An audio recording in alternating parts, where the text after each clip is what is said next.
ꯌꯨꯝꯗꯒꯤ ꯊꯣꯏꯕꯤꯕꯨ ꯊꯣꯛꯂꯛꯅꯕ ꯌꯥꯝꯅ ꯀꯟꯅ ꯊꯦꯝꯃꯤ꯫ ꯑꯗꯨꯕꯨ ꯊꯧꯗꯣꯛ ꯀꯌꯥꯒꯤ ꯃꯇꯨꯡꯗꯒꯤ ꯊꯣꯏꯕꯤ ꯌꯨꯝꯗ ꯑꯗꯨꯃꯛ ꯊꯣꯛꯈꯤꯗ꯭ꯔꯦ꯫ ꯍꯤꯃꯥꯆꯜꯗ ꯂꯩꯔꯛꯂꯤꯕꯗꯨ ꯐꯅ ꯀꯨꯏꯔꯛꯂꯕꯅꯤ꯫ ꯃꯆꯥꯒꯤ ꯐꯤꯕꯝ ꯑꯁꯤꯗ ꯃꯄꯥ ꯃꯥꯡꯒꯣꯜꯖꯥꯎꯁꯨ ꯋꯥꯈꯜ ꯂꯩꯅꯥ ꯅꯥꯔꯦ꯫ ꯃꯇꯝ ꯑꯃꯗ ꯃꯤꯀꯤ ꯂꯥꯏꯀꯤꯔꯝꯗꯕ ꯃꯥꯡꯒꯣꯜꯖꯥꯎ ꯉꯁꯤꯗꯤ ꯌꯨꯝꯗꯒꯤ ꯍꯦꯟꯗꯣꯛꯄ ꯉꯝꯗ꯭ꯔꯦ꯫ ꯕꯤꯄꯤ ꯁ꯭ꯇ꯭ꯔꯣꯛ ꯇꯧꯔꯨꯔꯕ ꯃꯇꯨꯡꯗꯒꯤ ꯃꯥꯡꯒꯣꯜꯖꯥꯎꯒꯤ ꯍꯛꯆꯥꯡꯒꯤ ꯐꯤꯕꯝ ꯈꯪꯆꯣꯛ ꯁꯣꯛꯆꯤꯟꯈꯤꯕꯅꯤ꯫ ꯃꯆꯥꯅ ꯃꯁꯥ ꯉꯝꯗꯦ ꯍꯥꯏꯕꯒꯤ ꯄꯥꯎ ꯇꯥꯕꯗꯒꯤ ꯃꯁꯥꯗꯨ ꯁꯣꯟꯊꯕ ꯍꯧꯈ꯭ꯔꯕꯅꯤ꯫ ꯀꯨꯝꯍꯩ ꯃꯇꯝꯒ ꯑꯣꯏꯕꯒ ꯃꯆꯥꯕꯨ ꯊꯣꯏꯅ ꯍꯦꯟꯅ ꯅꯤꯡꯁꯤꯡꯂꯛꯄꯗꯒꯤ ꯋꯥꯈꯜꯅ ꯎꯪꯗꯨꯅ ꯃꯁꯥ ꯁꯣꯟꯖꯤꯜꯂꯦ꯫ ꯆꯥꯎ ꯊꯛꯎ ꯍꯥꯏꯕ ꯑꯃꯠꯇ ꯌꯥꯈꯤꯗ꯭ꯔꯦ꯫ ꯌꯨꯝꯗ ꯗꯣꯛꯇꯔ ꯂꯥꯛꯇꯨꯅ ꯗ꯭ꯔꯤꯞ ꯀꯥꯞꯇꯨꯅ ꯄꯣꯊꯥꯔꯤ꯫ ꯃꯇꯧ ꯑꯁꯤꯗ ꯃꯃꯥ ꯂꯩꯃꯗꯤ ꯂꯩꯕ ꯌꯥꯗꯦ꯫ ꯅꯟꯗꯣ ꯑꯃꯗꯤ ꯄꯨꯅꯤꯗ ꯐꯣꯟ ꯇꯧꯔꯒ ꯃꯄꯨꯔꯣꯏꯕꯒꯤ ꯐꯤꯕꯝ ꯈꯪꯍꯜꯂꯤ꯫ ꯊꯣꯏꯕꯤꯁꯨ ꯊꯣꯛꯂꯛꯀꯅꯤ ꯍꯥꯏꯕꯗꯨꯗ ꯂꯩꯃꯗꯨ ꯋꯥꯈꯜ ꯈꯔꯗꯤ ꯌꯥꯡꯉꯤ꯫ ꯅꯨꯡꯊꯤꯜꯗꯨ ꯃꯄꯨꯔꯣꯏꯕꯒꯤ ꯃꯅꯥꯛꯇ ꯐꯝꯗꯨꯅ ꯋꯥꯔꯤ ꯂꯤꯔꯤ꯫ ꯃꯣꯏ ꯄꯥꯕꯨꯡ ꯇꯥꯕ꯭ꯔꯣ? ꯏꯆꯥ ꯊꯣꯏꯕꯤꯗꯣ ꯌꯨꯝꯗ ꯊꯣꯛꯂꯛꯀꯅꯤ ꯍꯥꯏꯔꯤꯌꯦ꯫ ꯃꯥꯡꯒꯣꯜꯖꯥꯎ ꯃꯃꯤꯠ ꯎꯏꯁꯤꯟꯗꯨꯅ ꯂꯩꯔꯝꯕꯅꯤ꯫ ꯃꯆꯥ ꯊꯣꯛꯂꯛꯀꯅꯤ ꯍꯥꯏꯕꯗꯨꯗ ꯃꯃꯤꯠꯇꯨ ꯇꯞꯅ ꯄꯥꯡꯊꯣꯔꯛꯏ꯫ ꯍꯥ, ꯑꯁꯦꯡꯕꯔꯅꯤ ꯃꯃꯥ? ꯃꯥꯅꯤ, ꯑꯁꯦꯡꯕꯅꯤ꯫ ꯃꯅꯣꯝꯆꯥ ꯍꯣꯏꯒ ꯄꯨꯟꯅ ꯍꯪꯆꯤꯠꯇ ꯊꯣꯛꯂꯛꯀꯅꯤ ꯍꯥꯏꯅ ꯍꯥꯏꯔꯛꯏ꯫ ꯏꯆꯥꯅ ꯍꯥꯏꯔꯛꯄ꯭ꯔꯅꯤ ꯃꯃꯥ? ꯏꯆꯥ ꯊꯣꯏꯕꯤꯅ ꯍꯥꯏꯔꯛꯄꯅꯤ ꯃꯣꯏ ꯄꯥꯕꯨꯡ꯫ ꯃꯥꯡꯒꯣꯜꯖꯥꯎ ꯃꯈꯥ ꯇꯥꯗꯦ꯫ ꯂꯩꯃꯅ ꯃꯄꯨꯔꯣꯏꯕꯒꯤ ꯋꯥꯈꯜ ꯅꯨꯡꯉꯥꯏꯅꯕ ꯋꯥꯔꯤ ꯇꯧꯔꯛꯏ꯫ ꯃꯣꯏ ꯄꯥꯕꯨꯡ, ꯏꯆꯥ ꯂꯥꯛꯄꯗ ꯑꯩꯈꯣꯏ ꯑꯅꯤ ꯁꯨꯃꯥꯏꯅ ꯁꯣꯟꯗꯅ ꯂꯩꯔꯗꯤ ꯏꯆꯥꯒꯤ ꯋꯥꯈꯜ ꯅꯨꯡꯉꯥꯏꯈꯤꯔꯣꯏ꯫ ꯑꯗꯨꯅꯅꯦ ꯋꯥꯈꯜꯗꯨ ꯈꯔ ꯆꯥꯎꯊꯣꯛꯅ ꯂꯩꯁꯤꯀꯣ꯫ ꯃꯃꯥ, ꯄꯨꯡ ꯀꯌꯥꯒꯤ ꯐ꯭ꯂꯥꯏꯠꯅꯤ ꯍꯥꯏꯒꯦꯅꯦ ꯅꯆꯥꯅ ꯂꯥꯛꯀꯅꯤ ꯍꯥꯏꯔꯤꯗꯨꯕꯣ? ꯄꯨꯡ 10:30ꯒꯤ ꯐ꯭ꯂꯥꯏꯠꯅꯤ ꯍꯥꯏꯌꯦ꯫ ꯅꯨꯡꯊꯤꯜ ꯇꯥꯔꯅꯤ ꯌꯧꯔꯛꯄꯗꯗꯤ꯫ ꯑꯗꯨꯗꯤ ꯏꯆꯥ ꯊꯣꯏꯕꯤ ꯂꯥꯛꯀꯗꯕꯁꯤ ꯑꯍꯤꯡ 2 ꯋꯥꯠꯂꯤꯅꯦ꯫ ꯑꯍꯤꯡ 2 ꯍꯥꯏꯔꯤꯁꯤ ꯀꯨꯏꯍꯧꯔꯔꯣꯏ ꯃꯣꯏ ꯄꯥꯕꯨꯡ꯫ ꯃꯣꯏ ꯄꯥꯕꯨꯡꯗꯅꯦ ꯋꯥꯈꯜꯗꯣ ꯁꯣꯟꯊꯅ ꯂꯩꯕꯤꯒꯅꯨ꯫ ꯍꯣꯏꯗ ꯃꯃꯥ, ꯅꯪꯅ ꯑꯃꯨꯛ ꯑꯩꯉꯣꯟꯗ ꯇꯥꯛꯁꯤꯜꯂꯤ꯫ ꯅꯪꯗꯨꯅꯦ ꯅꯐꯤꯗꯨ ꯈꯔ ꯑꯍꯟꯕ ꯁꯦꯠꯂꯒ ꯂꯩꯌꯨ꯫ ꯑꯩꯅ ꯐꯅꯌꯥꯝ ꯂꯩꯕꯤꯈꯤꯕ ꯅꯠꯇ꯭ꯔꯣꯅꯦ ꯅꯪꯕꯨ? ꯅꯣꯡꯃꯇ ꯑꯍꯟꯕ ꯑꯃꯠꯇ ꯁꯦꯠꯄ ꯎꯗꯕꯁꯤꯕꯣ? ꯃꯣꯏ ꯄꯥꯕꯨꯡ,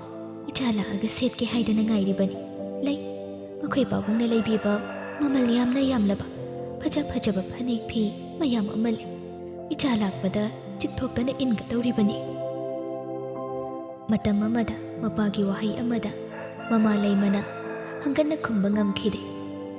ꯏꯃꯨꯡ ꯑꯗꯨꯗ ꯂꯩꯔꯤꯕ ꯃꯤꯄꯨꯝ ꯈꯨꯗꯤꯡꯃꯛ ꯃꯥꯒꯤ ꯋꯥꯍꯩ ꯑꯃꯗ ꯋꯥꯔꯣꯏꯁꯤꯟ ꯑꯣꯏꯈꯤꯕ ꯉꯥꯛꯇꯅꯤ꯫ ꯃꯥꯒꯤ ꯋꯥꯔꯦꯞ ꯑꯃꯗ ꯍꯤꯛꯇꯣꯛꯇꯨꯅ ꯆꯠꯄ ꯉꯝꯅꯈꯤꯕ ꯑꯃꯠꯇ ꯅꯠꯇꯦ꯫ ꯁꯛꯇꯤ ꯂꯩꯕ ꯃꯇꯝ ꯑꯃꯒꯤ ꯃꯥꯡꯒꯣꯜꯖꯥꯎꯅꯤ꯫ ꯑꯗꯨꯕꯨ ꯉꯁꯤꯗꯤ ꯃꯁꯥ ꯇꯨꯔꯦ꯫ ꯃꯃꯥ ꯂꯩꯃꯁꯨ ꯃꯉꯥꯏ꯫ ꯃꯄꯨꯔꯣꯏꯕꯅ ꯃꯁꯥ ꯈꯪꯁꯣꯟ ꯁꯣꯟꯖꯤꯟꯈꯤꯕꯒ ꯃꯆꯥ ꯊꯣꯏꯕꯤꯒꯤ ꯈꯟꯕꯗ ꯋꯥꯈꯜꯗꯨ ꯑꯍꯜ ꯈꯪꯉꯣꯏ ꯑꯣꯏꯁꯤꯟꯈꯤꯕꯅꯤ꯫ ꯀꯦꯒꯅꯤ ꯃꯧꯒꯅꯤ ꯈꯟꯗꯦ, ꯃꯀꯣꯛ ꯃꯁꯝ ꯍꯥꯠꯀꯅꯤ ꯍꯥꯏꯕ ꯐꯥꯎꯕ ꯂꯣꯏꯅ ꯀꯥꯎꯔꯕꯅꯤ꯫ ꯐꯅ ꯅꯨꯡꯉꯥꯏꯇꯕ ꯂꯩꯔꯕꯁꯨ ꯃꯄꯥꯒꯤ ꯃꯁꯥ ꯁꯣꯟꯖꯤꯜꯂꯦ ꯍꯥꯏꯕ ꯄꯥꯎ ꯑꯗꯨ ꯇꯥꯕꯗ ꯊꯣꯏꯕꯤ ꯊꯋꯥꯏꯗꯨ ꯄꯤꯛꯁꯤꯜꯂꯤ꯫ ꯁꯣꯐꯥ ꯑꯗꯨꯗ ꯃꯈꯣꯡ ꯑꯅꯤꯃꯛ ꯊꯥꯡꯒꯠꯇꯨꯅ ꯀꯣꯟꯁꯤꯟꯗꯨꯅ ꯐꯝꯂꯤ꯫ ꯋꯥꯈꯜꯗꯨ ꯀꯗꯥꯏꯗꯅꯣ ꯆꯠꯈꯤꯕꯒꯨꯝ ꯇꯨꯃꯤꯟꯅ ꯑꯌꯦꯡꯕ ꯑꯃꯗ ꯌꯦꯡꯗꯨꯅ ꯂꯩꯔꯤꯕꯗꯨ ꯃꯗꯨ ꯎꯕꯗ ꯃꯦꯃꯤꯅ, ꯏꯆꯦ, ꯀꯩ ꯍꯥꯏꯒꯦ ꯃꯦꯃꯤ? ꯀꯩꯝ ꯍꯥꯏꯗꯦꯗ, ꯏꯆꯦꯅ ꯁꯨꯝ ꯇꯨꯃꯤꯟꯅ ꯂꯩꯕꯗꯨꯗ ꯀꯧꯕꯅꯤ꯫ ꯁꯨꯝ ꯇꯨꯃꯤꯟꯅ ꯂꯩꯕꯁꯤꯅ ꯅꯨꯡꯉꯥꯏꯕꯣꯏ ꯇꯧꯕ꯫ ꯑꯗꯣ ꯏꯆꯦ, ꯌꯨꯝꯗ ꯊꯣꯛꯀꯗꯧꯕꯁꯨ ꯀꯨꯏꯗ꯭ꯔꯦ꯫ ꯀꯩꯀꯩ ꯄꯨꯁꯤꯒꯦ ꯍꯥꯏꯕꯗꯨ ꯇꯞꯅ ꯈꯟꯗꯣꯛꯁꯤꯔꯥ? ꯀꯩꯅꯣ ꯈꯔ ꯑꯗꯨꯝ ꯄꯨꯔꯒ ꯂꯣꯏꯔꯦꯗ, ꯀꯨꯏꯅ ꯂꯩꯔꯛꯀꯗꯧꯕꯁꯨ ꯅꯠꯇꯕꯁꯤꯗ꯫ ꯍꯣꯏ ꯏꯆꯦ, ꯅꯪꯕꯨ ꯌꯨꯝꯗ ꯀꯨꯏꯊꯅ ꯂꯩꯅꯤꯡꯕ꯭ꯔꯣ? ꯑꯩꯒꯤꯗꯤ ꯌꯥꯏꯌꯦ ꯏꯆꯦ꯫ ꯏꯆꯦꯅ ꯊꯨꯅ ꯍꯜꯂꯛꯁꯦ ꯍꯥꯏꯔꯒꯁꯨ ꯀꯩꯁꯨ ꯀꯥꯏꯗꯦ꯫ ꯅꯪꯅ ꯈꯔ ꯀꯨꯏꯊꯅ ꯂꯩꯔꯛꯁꯦ ꯍꯥꯏꯔꯒꯁꯨ ꯑꯗꯨꯝ ꯂꯩꯔꯛꯑꯒ ꯂꯣꯏꯔꯦꯗ꯫ ꯅꯪꯒꯤ ꯑꯄꯥꯝꯕꯗꯣ ꯍꯦꯛꯇ ꯍꯥꯏꯌꯨ꯫ ꯍꯣꯏ ꯏꯆꯦ, ꯌꯥꯔꯒꯗꯤ ꯆꯦ ꯗꯥꯏꯅꯥꯒꯤ ꯂꯨꯍꯣꯡꯕꯁꯨ ꯀꯨꯏꯗ꯭ꯔꯦ꯫ ꯑꯗꯨꯅ ꯆꯦ ꯗꯥꯏꯅꯥꯒꯤ ꯂꯨꯍꯣꯡꯕ ꯂꯣꯏꯔꯒ ꯑꯣꯏꯅ ꯍꯜꯂꯛꯁꯤꯔꯥ? ꯑꯅꯤꯔꯛ ꯆꯠꯅꯗꯅꯕ꯫ ꯍꯣꯏ, ꯅꯪꯅ ꯍꯥꯏꯔꯤꯗꯨꯁꯨ ꯌꯥꯏ꯫ ꯑꯩꯒꯤ ꯕꯦꯁ ꯐ꯭ꯔꯦꯟꯗꯣ ꯃꯥꯁꯨ ꯂꯨꯍꯣꯡꯒꯅꯤꯅ ꯍꯥꯏꯔꯛꯏ ꯏꯆꯦ꯫ ꯍꯟꯗꯛ ꯌꯨꯝ ꯊꯣꯛꯄꯁꯤꯒ ꯃꯄꯥ ꯆꯞ ꯆꯥꯟꯅꯔꯕ꯫ ꯑꯗꯨꯒꯤ ꯃꯥꯒꯤ ꯂꯨꯍꯣꯡꯕꯗꯨꯁꯨ ꯌꯥꯎꯅꯤꯡꯕ꯫ ꯑꯗꯨꯒꯤꯅꯦ ꯏꯆꯦ꯫ ꯑꯣ, ꯂꯩꯔꯁꯤ ꯑꯗꯨꯗꯤ꯫ ꯑꯗꯣ ꯅꯃꯥꯟꯅꯕꯤꯒꯤꯗꯤ ꯀꯩꯀꯩ ꯂꯩꯕꯤꯗꯣꯏꯅꯣ ꯅꯪꯕꯣ? ꯑꯩ ꯁꯦꯜ ꯄꯤꯒꯦ꯫ ꯌꯥꯔꯅꯤꯗ ꯏꯆꯦ, ꯑꯩꯅ ꯑꯗꯨꯝ ꯑꯉꯝꯕ ꯑꯃ ꯍꯦꯛꯇ ꯂꯩꯔꯒꯦ꯫ माने नुंगाइगद्रो कैसु काइदे इचे इमानबीदो याम फबा मीनी अदुना करी पीपीदे हाइबा केमदे थीरोय अइना पीबा मै हेक्ता हराव हराव अदुम लौखिदोइनी इमानबी नुंसिबा लैबसे नुंसिबनिको मेमी याम नुंसिये इचे अदो इचे इचेगिसु चेदैनासे चेगी बेस्ट फ्रेंड लो माने हाइबा याय दैनाना अइगिदमक्ता यामना तौबी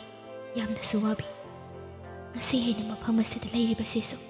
magi matingnani hojiksu tapna lainarabasu ai kamdawri haina adum yengsili ado dainaga thengnadringaidagi aigi best friend amasu lay aigi childhood friend oh jena hi khaiba jengan thoidura hoi mani nan thoini jegile kaidini haibana troje mani yam nungsi mabuksu kupa matawbani lahiksu yam haibani aina khangdaba khuding mana dum help tawrakbani masaksu yam phajaramdo mali je phajai magul yam lekrajani da minga sakkasu yam janabani madi adudi handak ijeni yumda thokpadu da thengna bayarani memi gi wado da thoibi mapi ira cheli tapna thamoi sokna khumlei madi yum hongkre memi kuire thengna khidaba kadai da kari lamda leikre haibasu ai amata khangkhidre oh adudi je lohongkrabo amai je dudi khangde mawa mapaw amata takhidaba yam kuire lohongkrabra lohongdribra haibagi pawsu amata takhidre yamna kuire thengna khidaba adubu nongmata kawbudi leite maru kaina bagi chaina sesu kalli ko memi nungsiba se makhal yami mayam se ki marakta maru ki nungsiba haiba sesu awang batha ki nungsibani punna nokmina khiba chamina khiba thamoi ki aronba kaya ama tamna khiba matam singa du ningsinglakpa khoding thoibi thamoi soi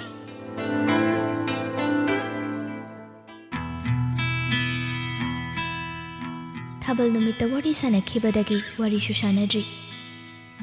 nupaga phone da wari sanai haina kharati saukhibani adusu sengdoknadri cheirakkaduda moirangi mi laklambaduda thawai du kharati nungaite moirang chichene ba tamulengi haina badune ba hoi thoibi wa makhata de mamai du khangsu kheksui khudakta thoibi gi thamoi gi masak khangjadaba ngan thoidi icham chamna haire thoibia jasibani buna pirusi law ai thoputale nang adum piru cho as nang sidi adu de lermuko thoibi thabal numita sana khiba wari du gi maramda lanchada dumak sengdokhidre lanchana su makhata na hanglakhidrebani hoi mai hainada animak magi magi thokba numit kharani di tumin laine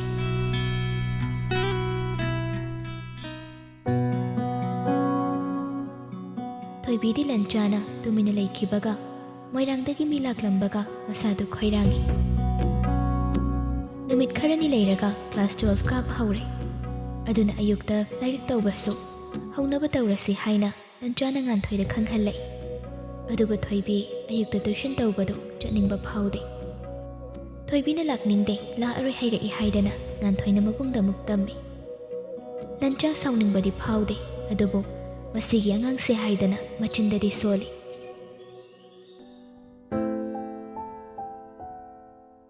mama lei masu matha sana laktuna lancha bu unare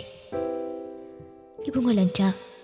nangna hairaga na khara lawi ikhoina haibadadi mana manada happy banatene namja ai wari phajana sanagi yanida hoi hoi nangna tawragane amta hairo phone da bu oirasu nangna lairik pathu ka hairakpa numitu dine numit chupa su paribani ahing chupa tumdana leiba numit su yauribani ai namja ai phajana hairage adugane aina haira ikaina kati haiba yade ko pura angangni hujuk phauba magi wakhal leirise ekhoina luna chana tawbanaga pura manga dawrabani mase angangse yani de namja ai babtana badum ngangnagi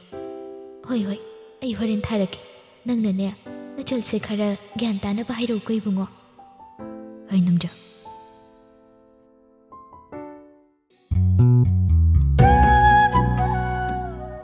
ꯂꯟꯆꯥ ꯒ꯭ꯌꯥꯟ ꯇꯥꯗꯦ ꯊꯣꯏꯕꯤꯒꯤ ꯃꯇꯧ ꯑꯁꯤ ꯑꯃꯨꯛꯁꯨ ꯍꯔꯥꯎ ꯍꯔꯥꯎ ꯍꯥꯏꯅꯕ ꯌꯥꯏ ꯑꯃꯨꯛꯁꯨ ꯍꯥꯏꯅꯈꯤꯕ ꯑꯃꯇ ꯊꯥꯡꯏꯁꯤꯡ ꯆꯪꯗꯕꯒꯨꯝ ꯃꯥꯅ ꯅꯤꯡꯈꯤꯕꯗ ꯆꯞ ꯌꯨꯡꯗꯨꯅ ꯂꯩꯈꯤ ꯐꯣꯟꯗ ꯑꯣꯏꯒꯦꯔꯥ ꯀꯧꯕ ꯑꯣꯏꯒꯦꯔꯥ ꯋꯥꯔꯤꯗꯤ ꯁꯥꯟꯅꯕꯤꯌꯨ ꯍꯥꯏꯅ ꯃꯃꯥ ꯂꯩꯃꯅ ꯀꯟꯅ ꯍꯥꯏꯔꯝꯕꯗꯨꯗ ꯅꯨꯡꯊꯤꯜꯁꯨ ꯂꯥꯛꯇ꯭ꯔꯕꯅꯤꯅ ꯂꯟꯆꯥ ꯅꯨꯃꯤꯗꯥꯡꯗꯨ ꯀꯣꯜ ꯇꯧꯔꯛꯏ ꯄꯨꯡꯁꯨ ꯈꯔ ꯊꯦꯡꯂꯦ ꯑꯗꯨꯕꯨ ꯀꯣꯜꯗꯨ ꯋꯦꯇꯤꯡ ꯂꯩꯔꯝꯕꯗꯨꯗ ꯂꯟꯆꯥ ꯅꯝꯕꯔ ꯑꯗꯨꯗ ꯑꯃꯨꯛ ꯌꯦꯡꯉꯤ ꯁꯣꯝꯗ ꯍꯟꯗꯛ ꯃꯔꯛꯁꯤ ꯊꯣꯏꯕꯤꯗ ꯕꯣꯔꯤꯁꯅ ꯀꯣꯜ ꯇꯧꯔꯛꯄ ꯃꯦꯁꯦꯖ ꯊꯥꯔꯛꯄ ꯈꯔ ꯇꯣꯏꯔꯦ ꯊꯣꯏꯕꯤꯁꯨ ꯈꯔ ꯄꯥꯏꯗ ꯇꯧꯕꯅꯤ ꯁꯨꯡꯄꯥꯏ ꯍꯦꯛ ꯄꯥꯏꯗꯕꯁꯨ ꯍꯦꯛ ꯅꯨꯡꯉꯥꯏꯖꯗꯦ ꯊꯣꯏꯅ ꯏꯔꯥꯡ ꯄꯥꯝꯕꯒꯤ ꯋꯥ ꯅꯠꯇꯦ ꯏꯉꯥꯎ ꯉꯥꯎꯕ ꯃꯄꯨꯛꯅꯤꯡꯗ ꯂꯩꯕ ꯈꯨꯗꯤꯡ ꯉꯥꯡꯒꯜꯂꯕꯁꯨ ꯊꯣꯏꯕꯤꯁꯤ ꯃꯤꯉꯝꯗꯦ ꯑꯗꯨꯅ ꯐꯣꯟ ꯇꯧꯔꯛꯄꯗꯨ ꯅꯨꯡꯉꯥꯏꯇ꯭ꯔꯗꯨꯅ ꯉꯥꯏꯍꯥꯛ ꯁꯨꯝ ꯄꯥꯏꯈꯠꯂꯨꯕꯅꯤ ꯃꯤꯅꯠ ꯐꯥꯗꯦ ꯍꯦꯛ ꯄꯥꯏꯈꯠꯄꯒ ꯋꯦꯇꯤꯡ ꯑꯃ ꯂꯥꯛꯄꯗꯨꯗ ꯀꯅꯥꯅꯣ ꯈꯟꯅ ꯌꯦꯡꯉꯤ ꯂꯟꯆꯥꯒꯤ ꯋꯦꯇꯤꯡ ꯑꯣꯏꯔꯝꯕꯗꯨꯗ ꯃꯁꯥꯗꯨ ꯁ꯭ꯋꯥꯏ ꯍꯦꯛ ꯂꯥꯎꯏ ꯁꯥꯟꯅꯔꯤꯕ ꯋꯥꯔꯤꯗꯨ ꯆꯪꯗ꯭ꯔꯦ ꯉꯥꯏꯍꯥꯛ ꯁꯥꯟꯅꯔꯒ ꯊꯝꯃꯒꯦ ꯍꯥꯏꯗꯨꯅ ꯅꯝꯗꯅ ꯊꯝꯃꯤ ꯍꯦꯛ ꯊꯝꯕꯒ ꯂꯟꯆꯥꯗ ꯀꯣꯜ ꯇꯧꯁꯤꯜꯂꯤ ꯀꯔꯤ ꯍꯥꯏꯔꯛꯀꯅꯤ ꯈꯪꯗꯕꯅ ꯈꯔꯁꯨ ꯄꯥꯈꯠꯄ ꯐꯥꯎꯏ ꯔꯤꯡꯗꯨ ꯈꯔ ꯆꯠꯄꯒ ꯀꯣꯜꯗꯨ ꯄꯥꯏꯈꯠꯂꯛꯏ ꯍꯜꯂꯣ ꯍꯜꯂꯣ ꯇꯥꯃꯣꯂꯟ ꯐꯣꯟ ꯇꯧꯔꯛꯑꯝꯕ꯭ꯔꯣ ꯂꯟꯆꯥ ꯃꯨꯠꯇꯤ ꯈꯔ ꯑꯣꯐ ꯑꯣꯏꯔꯦ ꯑꯗꯨꯅ ꯋꯥꯁꯨ ꯌꯥꯝꯅ ꯉꯥꯡꯂꯛꯇꯦ ꯑꯩꯗꯣ ꯐꯣꯟꯗꯣ ꯍꯦꯛ ꯄꯥꯏꯈꯠꯄ ꯑꯣꯏꯕꯒꯤ ꯊꯝꯕ ꯌꯥꯗ꯭ꯔꯕ ꯑꯗꯨꯒꯤꯅꯤ ꯌꯥꯝ ꯂꯨꯕ ꯀꯣꯜ ꯑꯣꯏꯔꯒꯗꯤ ꯑꯗꯨꯝ ꯁꯥꯟꯅꯖꯔꯣꯗ ꯑꯩ ꯊꯝꯃꯒꯦ ꯊꯝꯈ꯭ꯔꯦ ꯑꯔꯨꯕ ꯀꯣꯜꯁꯨ ꯅꯠꯇꯦ ꯀꯣꯜ ꯇꯧꯔꯛꯃꯟꯕꯗꯨꯗ ꯅꯨꯡꯉꯥꯏꯇꯗꯅ ꯄꯥꯏꯈꯠꯂꯨꯕꯅꯤ ꯉꯁꯥꯏꯗꯒꯤ ꯀꯅꯥꯒꯤ ꯀꯣꯜꯅꯣ ꯍꯪꯅꯤꯡꯂꯕꯅꯤ ꯊꯣꯏꯕꯤꯒꯤ ꯋꯥꯍꯩ ꯑꯁꯤꯗ ꯈꯪꯂꯦ ꯀꯅꯥꯒ ꯋꯥꯔꯤ ꯁꯥꯟꯅꯔꯝꯕꯅꯣ ꯍꯥꯏꯕꯗꯨ ꯈꯪꯍꯧꯗꯦ ꯈꯨꯗꯛꯇ ꯂꯟꯆꯥ ꯌꯥꯝꯅ ꯁꯦꯔꯤꯌꯁ ꯇꯥꯅ ꯍꯪꯂꯛꯏ ꯊꯥꯕꯜ ꯅꯨꯃꯤꯠꯇ ꯎꯅꯕꯗꯒꯤ ꯀꯌꯥꯔꯛꯇꯤ ꯁꯨꯔꯕ ꯐꯣꯟꯗ ꯋꯥꯔꯤ ꯁꯥꯟꯅꯕꯗꯣ ꯊꯣꯏꯕꯤ ꯏꯊꯛ ꯊꯛꯀꯠꯂꯤ ꯀꯅꯥꯅꯣ ꯍꯥꯏꯕ ꯌꯥꯝꯅ ꯈꯪꯅ ꯍꯪꯂꯛꯄꯗꯨꯗ ꯀꯅꯥꯕꯨꯅꯣ ꯐꯣꯟ ꯇꯧꯔꯛꯏꯕ ꯃꯤꯗꯣ ꯋꯥꯔꯤ ꯀꯩꯁꯨ ꯁꯥꯟꯅꯗꯤꯌꯦ ꯐꯣꯟ ꯇꯧꯔꯛꯑꯁꯨ ꯑꯩ ꯄꯥꯏꯗꯤꯌꯦ ꯋꯥꯔꯤ ꯁꯥꯟꯅꯗꯕꯩꯔꯣ ꯋꯦꯇꯤꯡ ꯂꯩꯔꯝꯃꯤꯁꯦ ꯉꯁꯤ ꯈꯛꯇꯪꯅꯤ ꯅꯍꯥꯟꯈꯩꯗꯤ ꯁꯥꯟꯅꯗꯤꯌꯦ ꯂꯟꯆꯥꯅ ꯇꯨꯃꯤꯟꯅ ꯂꯩꯈꯤꯕꯗꯨꯗ ꯊꯣꯏꯕꯤ ꯇꯞꯅ ꯇꯥꯃꯣꯂꯟꯅ ꯐꯣꯟ ꯇꯧꯔꯛꯏꯁꯦ ꯀꯩ ꯂꯩꯒꯦ ꯍꯟꯗꯛꯃꯨꯛꯁꯨ ꯈꯨꯝꯂꯛꯇꯕꯗꯨꯗ ꯊꯣꯏꯕꯤ ꯈꯔꯒ ꯍꯦꯟꯅ ꯇꯞꯊꯈ꯭ꯔꯦ ꯈꯣꯟꯖꯦꯜꯗꯨ ꯌꯥꯝ ꯅꯨꯡꯁꯤꯅ ꯌꯥꯝꯅ ꯏꯪꯅ ꯆꯥꯛꯂꯝꯕ ꯃꯩꯔꯤꯁꯨ ꯃꯨꯊꯠꯄ ꯉꯝꯕ ꯃꯑꯣꯡꯗ ꯍꯥꯏꯔꯛꯏ ꯏꯆꯝ ꯆꯝꯅ ꯍꯪꯕꯅꯤ ꯁꯤꯁꯨ ꯑꯃꯨꯛ ꯁꯥꯎꯔꯕ ꯁꯥꯎꯗꯦ ꯍꯥꯏꯔꯤꯕꯗꯨ ꯊꯃꯣꯏꯒꯤ ꯑꯁꯥꯕ ꯃꯅꯤꯜꯗꯤ ꯆꯦꯜꯂꯤ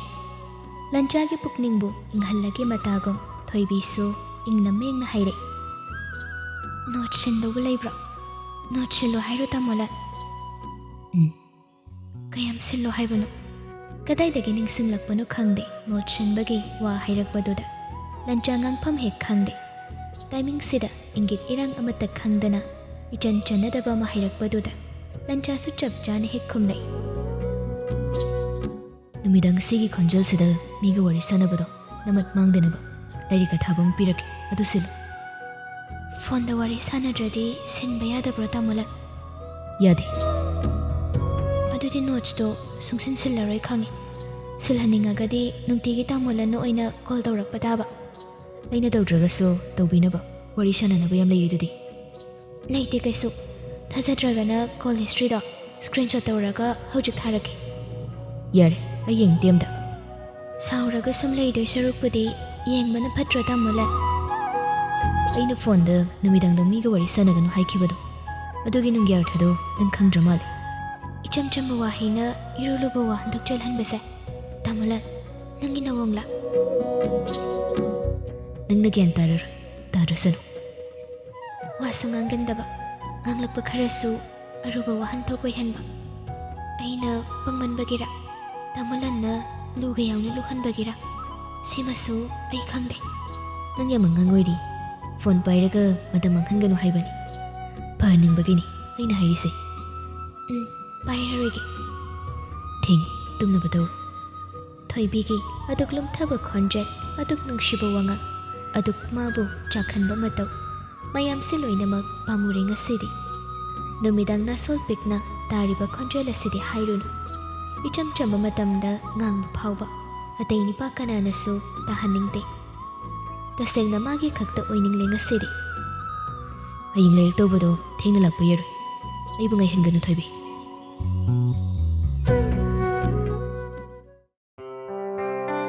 thoibi sunga sidi asam ningsinglubada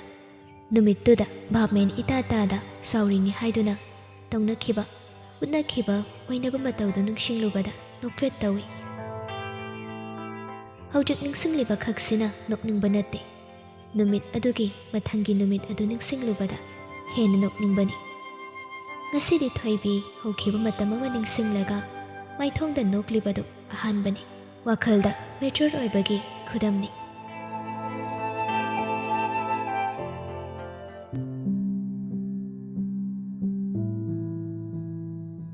somda lancha hoigi imungda mayamdu punna phaminaraga wari watai tawi nganthoi mabung yumda leibaduda toina laktuna lei tomthindi lanchagi manaktagi hendokte mamana hagdore numit kayani suti leibanu ibungo numit tarani ginima tha ama phawbadi nangsu suti lawrakpa yabani yadabagi tawbanima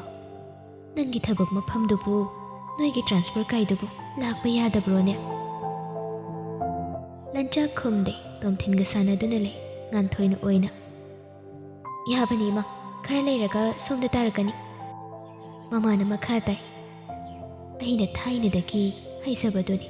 siphai oibase pamjati haidana napana khara khit maheli matamduda ichana pamda chalhanse haidana hojikti kari sare se yumsida jiba panba amata su leite mamagi wakat aduda lancha nokfet tawraga haire adudi imana nungaitragana huira haudongla imana pama mathamsiro hai hui haudong yoke haiba nattene ngawbasidia lancha noktuna laikre nakaldagi mapana nangna handak yumdu thoglakpasi yamna phari posting mafamdunaga border maton oibani pauksuning thijana phaunaba yadabaga wari watai pumba loisil haurase lancha khumde nganthoina tapna haire tamo handakti paunangaiba puraga hanko anthoi pabungi sugar level do kayam wangi hidagoli kayam kan matharino lanchanu wadu lei thoklibaduda mama sungan thoisu maiphamdo hanjeli adubu lanchadi chumring leiba sakta madudagi ahenba utte aniduna hoi mai haida leibaduda anirak suna su hangde tomthinna sanaribaduda yaushili masu yumdo yumdom pokni namboldagi khara chatharaga lobuk mayada saba yumni sohargi nil khongba marakta matam kuina leirakpadu nungaite achikpu mafamda leiningi haina mapana haibaduda lanchana thabak phangba ikoida service loan lauduna mafam maduda logmara kama leiraga yum saduna leibani yumdo mathola makhak wangi adubu nganthagi saruksu yauna sabani aduna yumdo aduki matik chawkre numidang wairamdu lancha yumgi terrace mathakta kakhattuna yumgi akoibadu yengli fajaraba chungsang parengnadugi marumda korona tapna changkhibadu mafam adudagi yengbada aduki matik phajai koini yengbadasu asangba labuk lamhangna ikoi koshinbadasu pukning inghalli mama mapana khanjaba mana pamjaba mafam adu chap chana hek thoklare adubu haurakphamdi chauraba yumjaw asigi mathaktagi fajaraba drisya kaya urabasu makhoigi mallaba yum ina kaira khunba kayagi yumna ikoi koshinba makhoina angang oiringaigi konung mamangi yumpham adu ningsinglai ngayakasum hangchiklangduna leiringai nganthoina tamo nganthoina kaurakpaduda lamcha mamaidu onthore yumsi chongmandana yumna ngami tamo ima hoidi terrace karubadi hairunu matholama phawba khaba nate adu oiragana lifap chelasiro lifap se habana te ko aina hairse tamo adu oiragana nang sida leirudana noigidudi yamna su cheli yumse nangi sarukse yauna saribani tamo madu oiba yabu wanati madugi mahutta kaidawsige haibado punna khanase nganthoi na mama sabasi hanadagi hauraklabani हनबीब नत्ते कुइरक्लगने हेंजिल्लक्लिबनी नंथोय अमता हौरक्खिनु कैदौरगे हौरक्पा नत्ते तामो इमाना नंगोंदा वारी अमा हौदोक्पा ngamjadrabani मचानुपासिना युमदा थोकजरइसे अमुक मथंगदा थोकलो हाइबा याद्रदेना वारी पुंबा अइंगोंदा थंगजिनबदा अइ Coke लोइना ngawrabani कैदौबगी इमाना मथा सारिनो अइबु yum हंजिनफम खंगदबदौना हो युमजाउसिदाने नसा हलक्पा नत्तिये अखोइना हाइरिसे वाखल थवाई पुकनिंग हक्चांग लोइना हंजिलक्पदुनि हाइरिसे लेबगी वादी युमदा लेट्रसु याय अदबु वाखलना युमदा हंजिनबदुनि अइना हाइरिसे heikhredako nangse doctor tambagi mahutta counselor bajara kaino moiromana phabajani doctor soirini aduga tamogina aisa unpaid counselor adusu mawalo bidaba counselor yumpalaga khara phakidra hairaga hojini heni henjilaba kanum tawini nangse nganthoi mabungi manakta khara nakna changsili tamo nanga sengbagi nupi thiraroi hairo मचलगी वहांग अदु नंचा खुमदे ममाइदु लेथोक्तुना अहांगबदा येंगी nganthoi मखा ताई तमो होखिबा खरा काउथोक्ट्रबदि कमाइनि हिंबा ngamdoino अइगिदि तमोना पुमनमकनि इमागा पाबुंगिना अखोयनि खक्तन ओइबसिदा तमोना दोक्यामना वखलमक नदुना लेरबदि कोइ कमाइना नुंगाइदुइनो इमागा पाबुंगना हाइबसु हाइबनि तमो नंग yum Panba तौरबा नंथोय मतम नमाइना पुरक्सनिदा नोइ मयामना मरुलमा अखोइना तहा तहाबा नत्ति तामोना मचि लेंदबनि होइनि नंदी इमादगी अबोक मुखरकदौरे अबोक्ता नत्ते माइबि फावबो ओइरखिदौरिबनि इमाना इङोंदा याम कन्ना सिनरिसे तामोगी असेंबमा हंदक चंग्रिङैदा हाइहलमुसिनि सिदा तामोना केमता हाइरमदबिदा अमुक चंग्रदिने अदुदगी इमाना अमुक इङोंदा वाकटपदा अइ लेफम चाहम खंगोइदोइनि नंसु इमागी वाखलदो खरा पाथाबिबा याबनि इमाना ताकबा खुदिं अइङोंदा सुम तकलै तकट्रदि कैनो अइ फावबा इचा चाउरबनि चहिदो मसिंग थेबा ngamखिद्रो ngamखिनि अइ मेचदि याम हाइरे नंगना खंगिदोनि तमो nganthoi ninga saidagi ngangliba mayamdu nungdei sing chaibagom thokpasida sauninglai lancha machalla pairaga mabu yengduna leibaduda nokfet tawraga haire nangle ukidro ase hairamlaga makhada kumkhre freedom hongdoklaga gari ki sodo paiduna makhada kumthare mapanda leiramba mamana ibungo kadaidano nangbo ma sumusai phawba chathokige